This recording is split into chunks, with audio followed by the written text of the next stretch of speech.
Federal Drive is presented by GEHA, Government Employees Health Association, proudly providing health and dental benefits to federal employees and their families. Visit GEHA.com. Defense Secretary Pete Hegseth has launched a sweeping review of the military legal system, directing the Pentagon's general counsel to convene a special review panel that will conduct what he described as an ongoing, long-term, department-wide review of all aspects of the military legal system.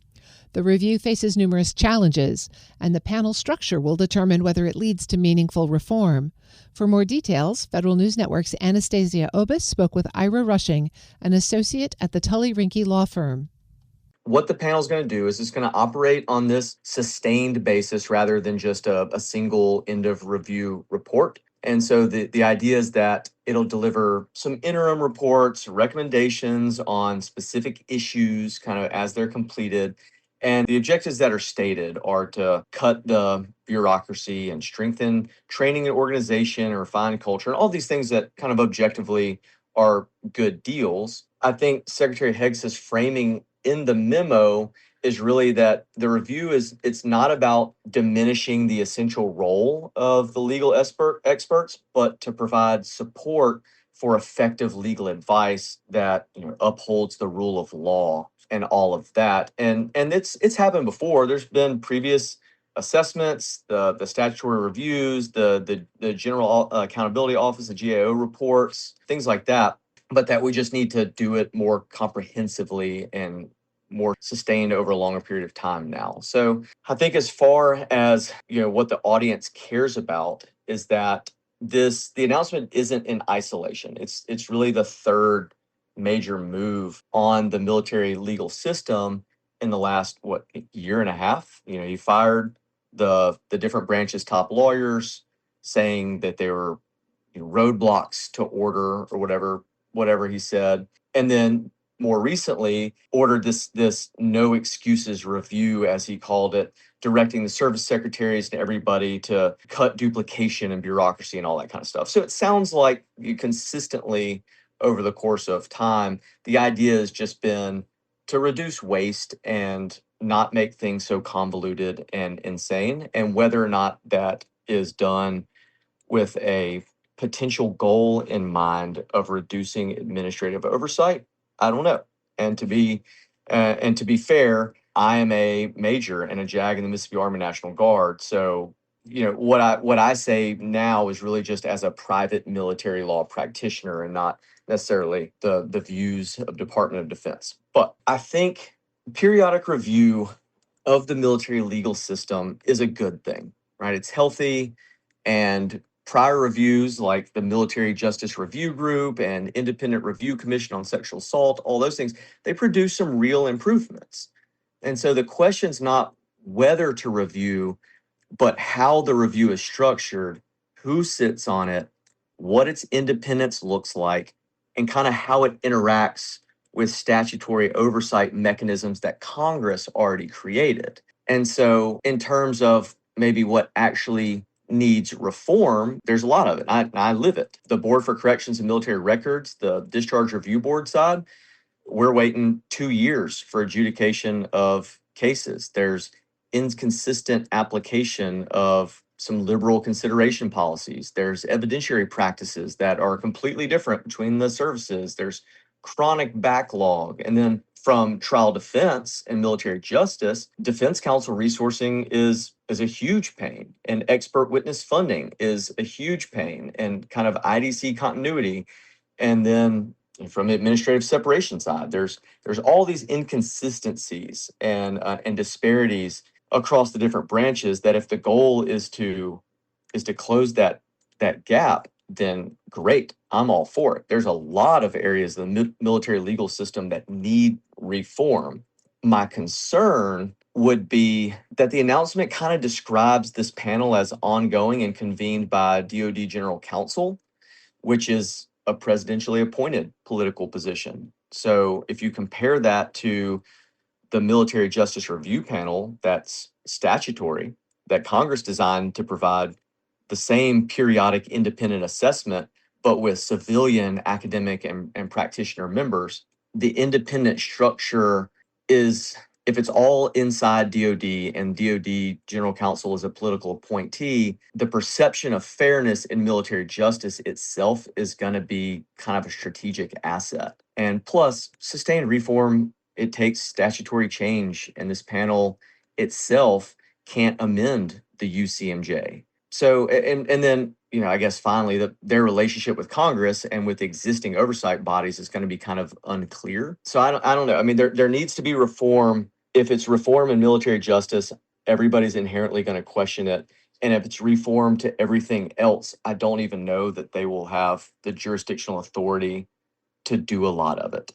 Going back to what you said in terms of this memo is happening in the context, we had another memo a couple of months ago about the overhaul of all the military, civilian, and uniformed legal offices. How do these two efforts differ? I think you kind of have to read between the lines, because I know that some of the critics of the last memo from March kind of say that it was about evading legal oversight of the administration's actions in some contexts, and the appropriate role of the uniformed legal advice in operational decisions and things like that with the boat strikes, the war in Iran. That's a serious question with a really long history, but it's really kind of internal advisory processes that the civilian lawyers and stuff aren't really too involved with to be. So military legal advice has been bipartisan for a long time and needs to stay that way. So whatever the motivation is behind the last memo and this one, the current panel's recommendation, I think, will be judged more by whether they strengthen or weaken independence. With regards to like JAGs being assigned as immigration judges and federal prosecutors, which I know you and I have talked about before, the practical issue is that a JAG on detail to DOJ is a JAG not available for courts martial or administrative separation boards or claims or fiscal law work. And so part of the reform needs to address the fact that these services have been under-resourced for legal services, or the service branches have been under-resourced for legal services for a long time.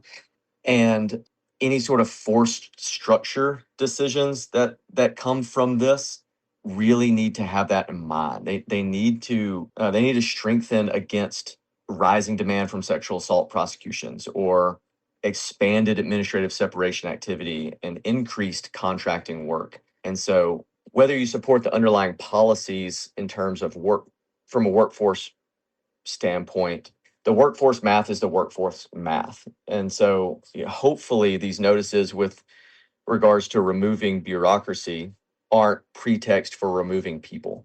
Going back to what you said about it's going to be important how the review is structured, the independent structure of it, but given how they're structuring it, what should we expect?